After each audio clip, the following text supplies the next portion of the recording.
영상으로 함께 예배하시는 모든 성도님들과 가정 가운데 하나님 평강이 함께 하시길 축복합니다. 우리 함께 말씀 보도록 하겠습니다. 요한복음 12장 12절에서 13절 말씀입니다. 요한복음 12장 12절에서 13절 말씀 우리 함께 읽겠습니다. 그 이튿날에는 명절에 온 큰 무리가 예수께서 예루살렘으로 오신다는 것을 듣고 종려나무 가지를 가지고 맞으러 나가 외치되 호산나 찬송하려도다 주의 이름으로 오시는 이 곧 이스라엘의 왕이시여 하더라. 아멘. 오늘은 교회력으로 종려주일이라고 합니다. 예수께서 공생의 이제 생애 마지막 한 주의 시간을 예루살렘에 보내시기 위해서 예루살렘으로 올라오시던 날을 이제 기념하는 그런 시간이고요. 흥미롭게도 사복음서에 이 복음서 기자들이 예수님에 대해서 이렇게 소개하고 알리고자 할 때 모두 복음서에서 기록되고 있는 그런 장면인데요. 오늘 그 종려주일에 벌어졌던 일에 대해서 다시 한번 함께 생각해 보려고 합니다. 우리가 좀 전에 읽었던 말씀에서 우리가 볼 수 있지만 예수님께서 예루살렘으로 올라가실 때요, 사람들이 종려나무 가지를 들고 이제 예수님께서 맞이하셨던 것을 이제 이름하여서 종려주일이라 그렇게 이름하는데요. 먼저 이 사건은요, 굉장히 대표적인 예수님께서 스스로가 메시아이심을 공표하시는 그런 사건이었죠. 예수님께서 예루살렘에 들어오시는 장면에서 연출하셨던 것도 스스로가 메시아이신 것을 이렇게 공표하시는 그런 모습이었고요. 더불어서 백성의 찬양을 예수님께서 취하시는 것을 통해서도 내가 그 찬양받기 합당한 그 왕, 너희가 환영하는 그 구원의 주가 맞다라고 고백하신 것을 이렇게 우리가 보일 수 있는데요. 먼저는요, 예수님께서 예루살렘으로 오실 때 선택하셨던 루트가 예루살렘 있으면 이 오른편에, 성의 오른편에 감람산이 있습니다. 감람산이 있는데요, 예수님께서 여리고에서 넘어오시면서 감람산에서 이제 예루살렘으로 들어오시는 것이 성경에 기록되어 있는데요. 당연히 거기서 넘어오시면 그 길로 들어오시겠지라고 그냥 일반적으로 생각을 할 수 있지만 스가랴 14장 4절에 보면 그날에 그의 발이 예루살렘 앞곳 동쪽 감람산에 서실 것이요 감람산은 그 한가운데가 동서로 갈라져 매우 큰 골짜기가 되어서 산 절반은 북으로 절반은 남으로 옮기고 오면서 스가랴 선지자를 통해서 예언된 이 장면 중에 하나님께서 보내시겠다고 하는 구원하시는 왕이 올 때 어디로 오느냐? 예루살렘 앞 동쪽 감람산에서 오실 것이다 라고 그렇게 이야기가 되어지고 있고요. 지금도 이제 예루살렘에 보면 이제 골든 게이트라고 하는, 한국말로 이제 한건문이라고 하는 문이 이제 있는 동편에 메시아가 감람산에서부터 예루살렘 동편에서 오시면 그 문을 열고서 들어오실 거다라고 기대가 되어지고 있는 문이 지금도 있다고 합니다. 그만큼 사실은 중요한 이슈였죠. 메시아가 동쪽에서부터 감람산에서부터 오시는 건데 예수님께서 그리로 오셨다라는 것. 그리고 두 번째는 또 동일하게 스가랴 선지자를 통해서 예언되어진 모습인데요. 스가랴 9장 9절 시온에 따라 크게 기뻐할지어다 예루살렘에 따라 즐거이 부를지어다 보라 너의 왕이 내게 임하시나니 그는 공의로우시며 구원을 베푸시며 겸손하여서 나귀를 타시나니 나귀의 작은 것 곧 나귀 새끼니라. 예루살렘으로 왕이 구원하시는 왕이 올 터인데 그가 겸손하여서 나귀 새끼를 탄다라. 단 하나도 한 번도 멍에를 메어본 적이 없는 나귀 새끼를 타게 될 것에 되는데 예수님께서 의도적으로 예루살렘 가까이 이르러서 제자들에게 가서 나귀 새끼를 가져오라고 해서 나귀 새끼를 타는 것이 기록이 되어져 있고요. 이는 단순히 그날 나귀 새끼를 타고 싶어서 탔다라기보다 예수님께서 스스로 공표한 그 옛적의 선지자를 통해서 예언되어졌던 약속되어졌던 그 메시아, 그 구원자가 바로 나다라는 것을 공표하시는 그런 사건이었죠. 더불어서 백성의 찬양을 예수님께서 취하십니다. 예수님께서 이 예루살렘으로 입성할 때 기적을 행하시는 선생이 이제 드디어 경제와 정치의 수도인 예루살렘으로 들어온다라는 이야기를 들을 때 많은 사람들이 환영을 합니다. 마가복음 11장 7절 8절 그 장면 이렇게 표현하고 있는데요.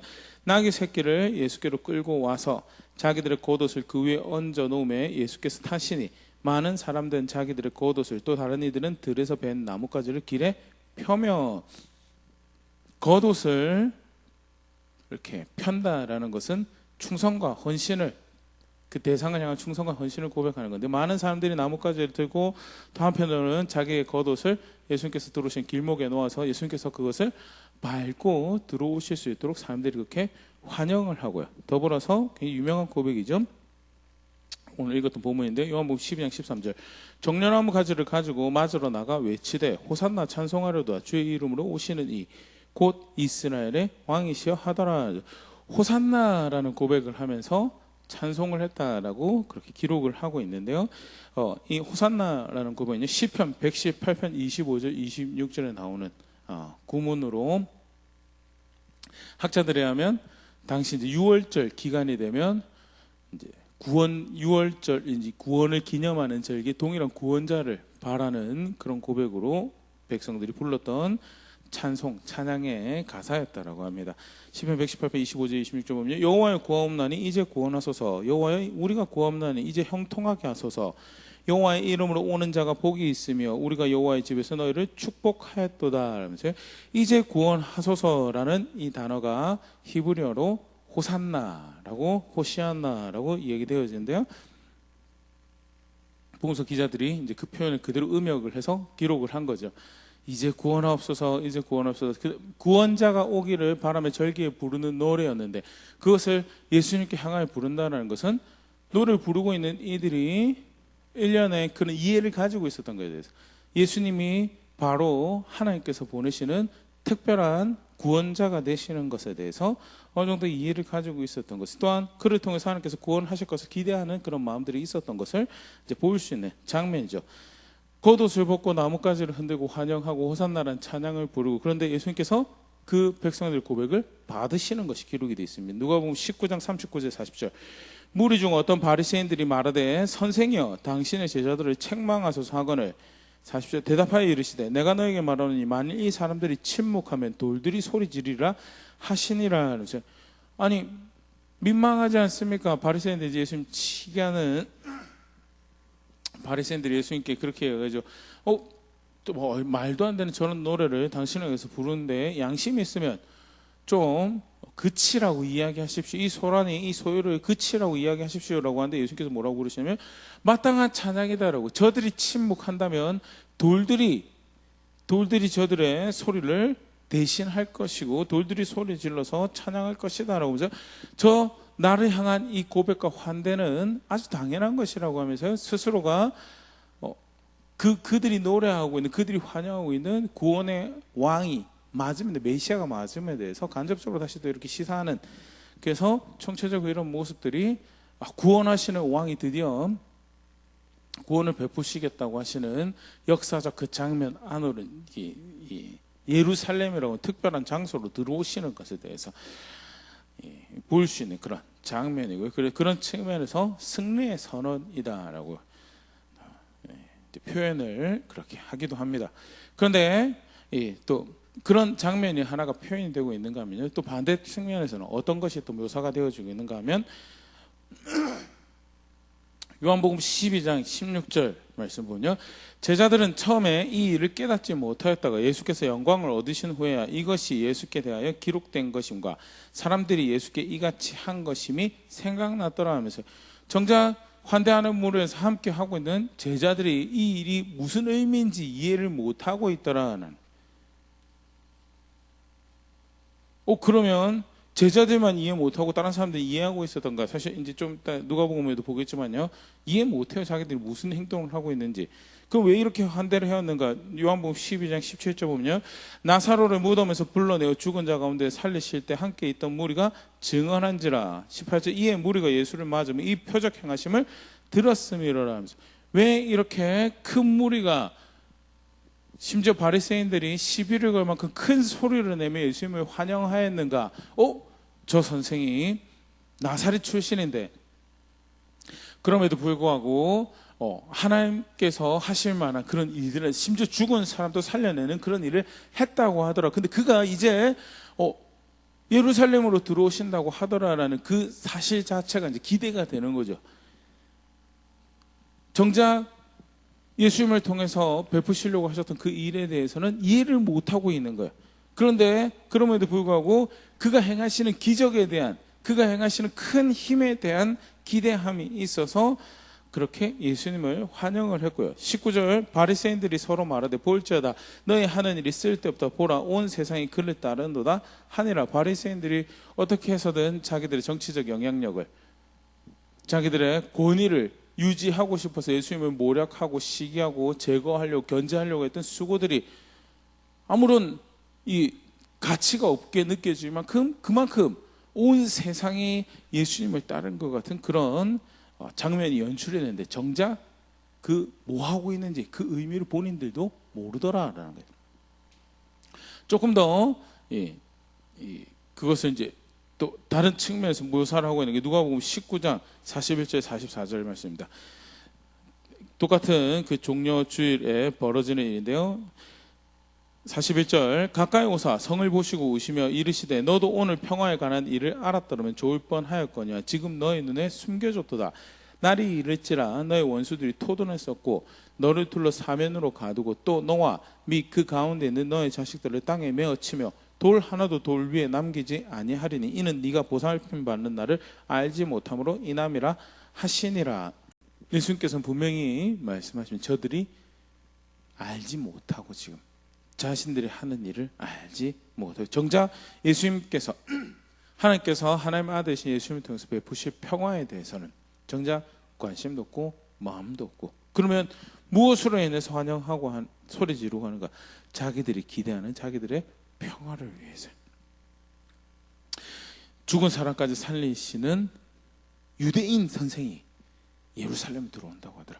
우리를 이 로마의 압제에서, 이 힘든 경제적 상황에서 건져낼 수 있지 않을까라는, 정치적으로 군사적으로 경제적으로 우리를 건져낼 수 충분한 힘을 가지고 있을 것 같은데 건져낼 수 있지 않을까라는 그런 기대로 부르고 있는데, 정작 예수님을 통해서 베푸실 하나님 나라의 평화에 대해서는 그들이 기대가 없죠. 그래서 예수님께서 안타까워하시면서, 예루살렘 가까워서 안타까워하시면서 너희가 이 평화에 대해서 알았으면 좋았을 뻔했는데 너희 눈에는 지금 그것이 안 들어오는구나. 정작 심판이 너희에게 임할 터인데 그것은 너희가 이렇게 초청받은 날, 보살핌 받은 날을 너희 기회로 삼지 못했기 때문에 그렇다라는 그런 안타까운 말씀을 하시는데요.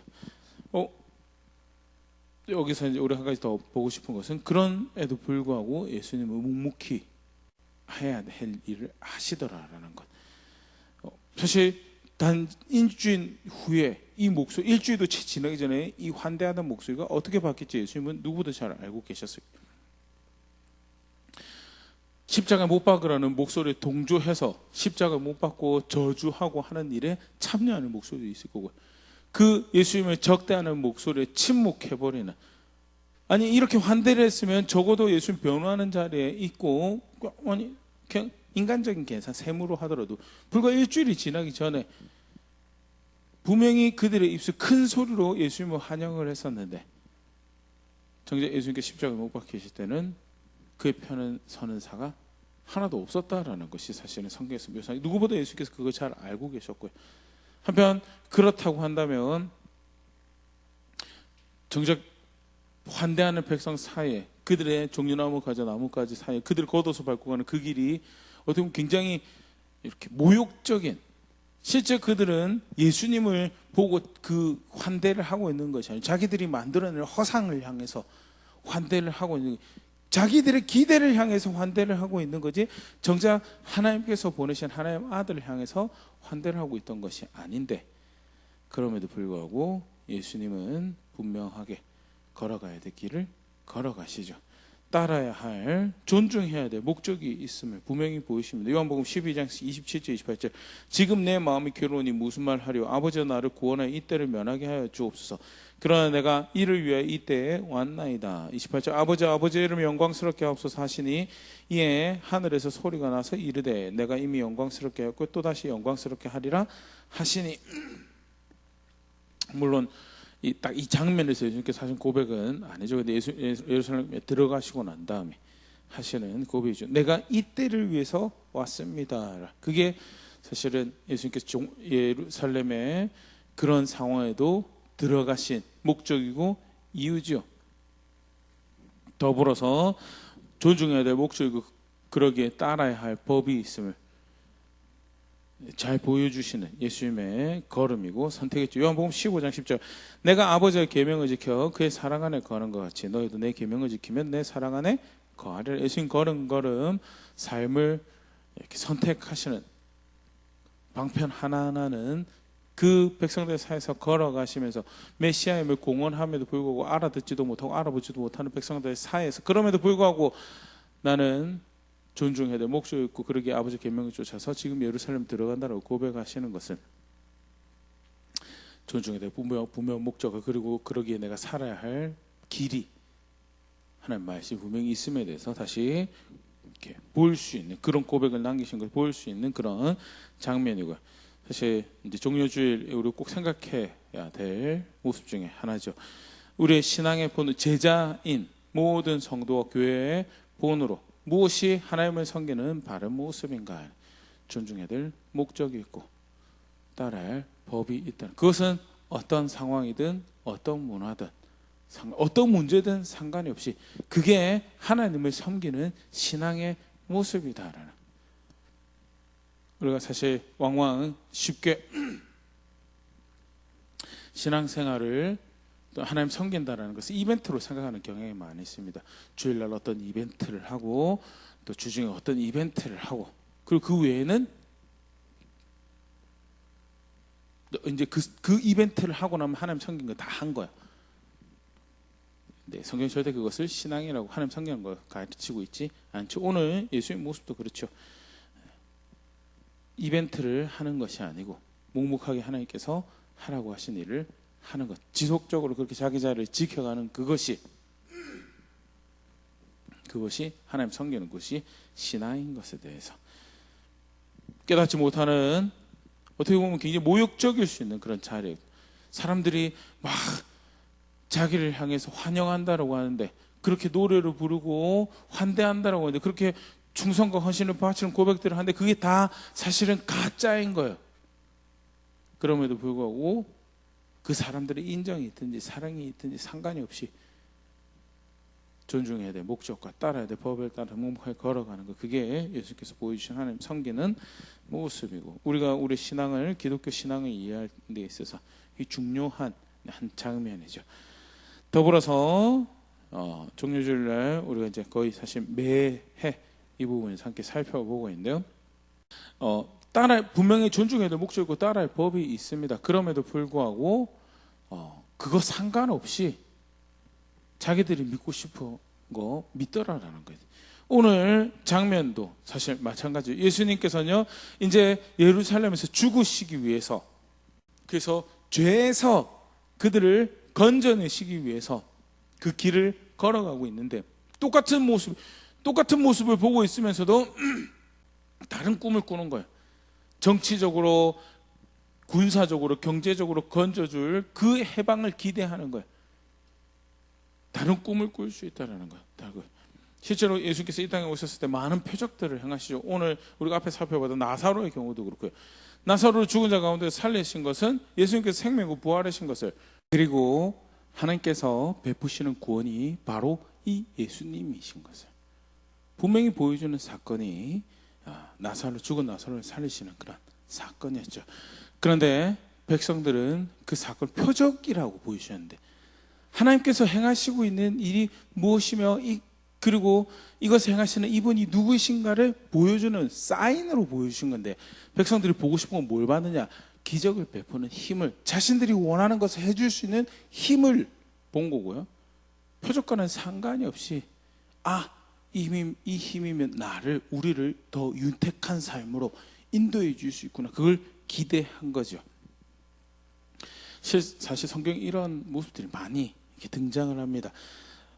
나사로 표적만 그런가요? 오병이어 사건 때도 음식을 그렇게 먹이시고 살게 하신 것은 결국 예수님께서 요한복음 6장에도 그렇게 가르치죠. 내가 하늘로부터 오는 만나다라는, 하나님께서 보내신 구원자이시고 하나님께서 베푸실 구원을 이렇게 이룬 하나님의 아들이라는 것을 보여주는, 그렇기 때문에 배부를 것을 따르는 게 아니고 그걸 표적으로 봤으면 예수님께 와서 무릎을 꿇고 예수님 말씀을 따르는 삶을 살기를 바라고 기대하는 마음으로 그 일을 행하셨는데, 요한복음 6장 26절 예수께서 대답하여 이르시되 내가 진실로 너에게 이르노니 너희가 나를 찾는 것은 표적을 본 까닭이 아니요 떡을 먹고 배부른 까닭이로다.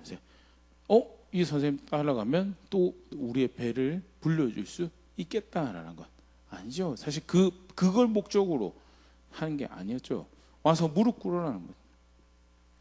무릎 꿇고 하나님 아들을 경배의 대상으로 또 따라야 할 주로 여겨라라는 거죠. 근데 비슷한 것도 하나 보일 수 있는 게 누가복음 17장에 10명의 나병 환자가 와서 예수님께 고침을 받습니다. 그런데 누가복음 17장 17절 예수께서 대답하여 이르시되 10사람이 다 깨끗함을 받지 아니하였느냐 그 9은 어디 있느냐 하는데 10명 깨끗함을 받았는데 한 명만 와가지고 예수님께 더 하나님께 영광을 돌리더라라는 것. 한 명만 이 병고침의 사건을 통해서 예수님이 구원자이신 것을 발견한 거죠. 똑같은 표적을 봤어요. 병에서 해방을, 그 억압에서 해방을 해주신 주이심을 똑같이 10명이서 경험을 했는데 한 명만 돌아와서 영광을 돌리더라. 나머지 9은요 그 베푸신 혜택 앞에, 복지 앞에, 그 안녕 앞에 이제 내 문제가 해결되었습니다 라고 가버리는 거죠. 사실 정작 그 일은 왜 벌어졌는데 그로 인하여 예수님 앞에 와서 경배할 수 있도록, 예수님께 무릎 꿇을 수 있도록, 예수님의 말씀을 따라 살아갈 수 있도록 주신 건데 다른 꿈을 꾸고 있으면 결국 그렇게 따라가더라는, 안타깝지만 다스려지지 않는 욕심은요 하나님 말씀을 하나님께서 경험하시는 것들을, 표적들을 볼 때 그것으로 하여금 그릇된 소망을, 그릇된 욕심을 부풀리도록 그렇게 하더라. 결국 사실은 하나님께서 의도하셨던 것은 그런 신뢰할 만한 주가 되신 여호와 하나님을 따르고 구원이신 생명이신 그 하나님을 따라 살아난 건. 비슷한 또 모습 하나 보일 수 있는 게요, 구약으로 가면요 하나님께서 하나님 백성 삼으시면서 성전을 주시고 법을 주시죠. 그래서 함께하는 백성 삼기, 언약 백성이라는 거죠. 성전을 가지고 있다는 것은 전 지구에 단 한 민족만 그 성전을 가지고, 그 성막을 가지고 그 성전을 가지고 있었어요. 특별한 백성으로 그 하나님께 경배하고 예배하고, 더불어서 하나님께서 그들 가운데 거하셔서 그들을 하나님 백성으로 삼으시는 그런 은총 가운데 있는 거예요. 특권이죠. 그러나 동시에 그 성전이 의미하는 바는 그러기 때문에 하나님하고 함께하는 백성답게 살아라는 거예요.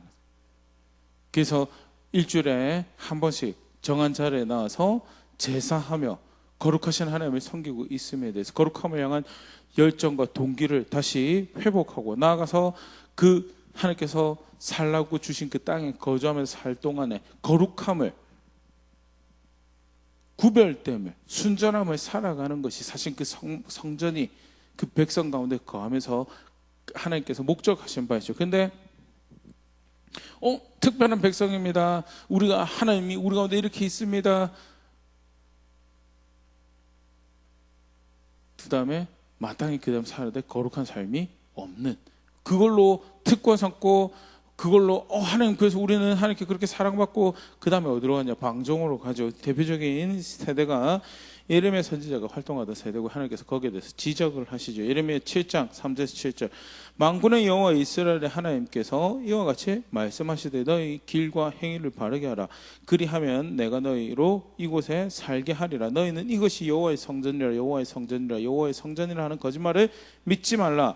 너희가 만일 길과 행위를 참으로 바르게 하여 이웃들 사이 정의를 행하며 이방인과 고아와 과부를 압제하지 아니하며 무죄한 자의 피를 이곳에 흘리지 아니하며 다른 신들 뒤를 따라 화를 자초하지 아니하면 내가 너희를 이곳에 살게 하리니 곧 너희 조상에게 영원 무궁토록 준 땅이니라.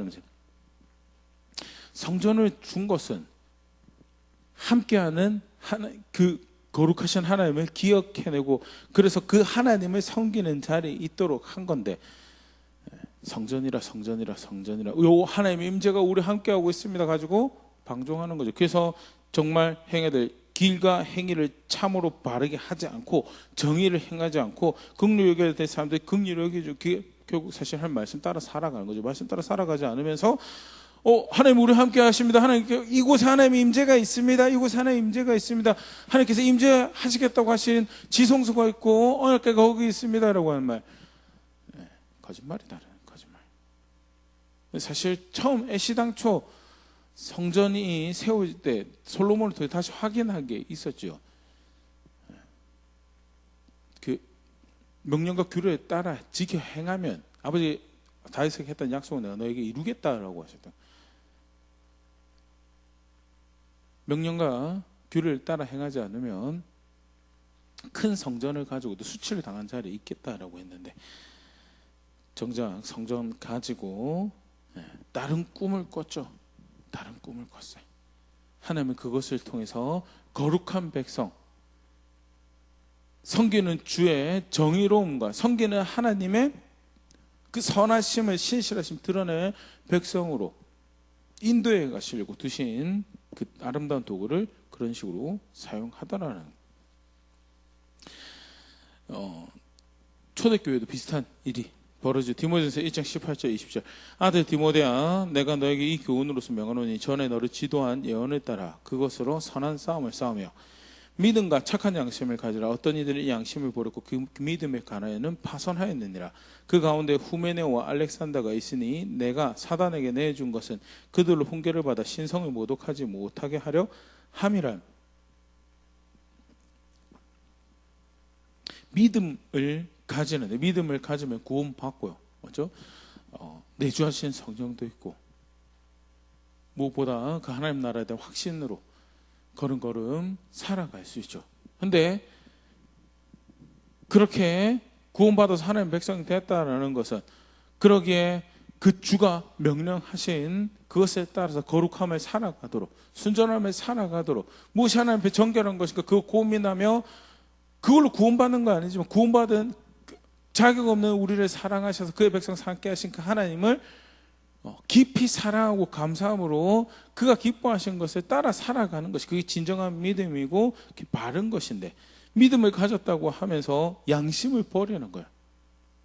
마치 섬기는 신이 이제 구원했으니까 그런 식으로 살아도 괜찮다고 하는 그런 하나님의 사랑을 하나님의 그 은총을 핑계 삼아서 방종으로 정한 것과 부정한 것을 구별하지도 않고 거룩한 것과 더러운 것을 구별하지도 않고 마구 살아가는 그것을 선택하는 대표적인 안타깝지만 이름이 이렇게 박혀서 우리에게까지 전해주신 후메네오 알렉산더 같은 사람 양심을 버려서 하나님께서 예수님을 통해서 건져내신 것은 거룩한 백성 삼으시려고 동일하게 우리가 앞에 살펴봤던 성전을 통해 살펴봤던 거룩한 백성 삼으시려고 하나님께서 그 놀라운 은혜를 베푸시고 그 은총을 베푸시고 지금도 하나님의 영을 통해서 그 삶을 인도해 가신다고 그 보증이 되어서 그렇게 하나님 백성 되도록 하신다고 하신 건데 그런데 그 구원의 은총이 있으니까 이제 내 마음대로 살아야 된다는 거 그래도 상관없다라고 그게 사실은 양심을 버리는 거예요. 양심이 있으면요 먼저는 어째 할 바 알 수 없는 그 놀라운 은혜 어떻게 하면 감사하고 어떻게 하면 그를 향한 충분한 나의 사랑 고백을 그게 양심이 있는 그래서 그가 바르다고 하는 것이 내 삶의 기준이 되고, 그가 악하다고 하는 것이 내 삶의 거절하고 버려야 될 것이 되는 게, 그게 마땅한 바인데, 교회 안에서, 교회라고 하는데 내 예수 믿는다고 하는데 그렇게 살아가더라라는 하나님 사랑이 방종의 핑계가 되고, 그가 은혜롭다는 사실, 그가 자비하시다는 사실이, 그가 오늘 나로 하여금 살게 하신다는 사실이 나의 악을 부채질하고 나의 거짓을 부채질하는 것처럼 그렇게 삼아버리는 그런 안타까운 경우가, 그렇게 양심을 버려버리는 모습이 발생을 했고요. 바울이 그것은 그 교회됨이 아니고 성도됨이 아니라 출교시켜버렸다라는 거죠. 나아가서 이제 이 본문은 아닌데, 그 바울이 이제 출교시켜버리는 것은 그들이 돌아올 수 있도록 계기가 되도록 징계를 하는 모습인데요. 우리 그 사람이 그럴 수 있다라는 것. 구원하신 하나님, 은혜를 베푸신 하나님 계시는데, 오늘 종료주일의 경우에서도 하나님의 아들이 사람으로 이 땅에 오셔서 죄의 사함의 대속의 구원을 베풀기 위해서 사역을 하시고, 그렇게 구원을 베풀기 위해서 오셔서 내가 바로 아버지 하나님께서 약속하신 그다라고 이적을 통해서, 표적을 통해서 보여주시는데, 근데 정작 자기의 꿈 가지고, 자기 욕심, 다뤄지지 않는 육체적 욕심을 가지고 그거 가지고 투영하면서 그런 식으로 하나님 섬길 수 있다라고 믿고, 그런 식으로 그의 구원을 바랄 수 있다라고 믿고, 그게 하나님 백성이라고 생각하고 살아가며 정작 하나님 아들을 거절하는, 외면하는 그런 자리에 있을 수 있다라는 것. 정말 끔찍한 모습인데요. 다시 한번 돌아볼 수 있으면 좋을 것 같습니다. 나는 어느 자리에 있는가?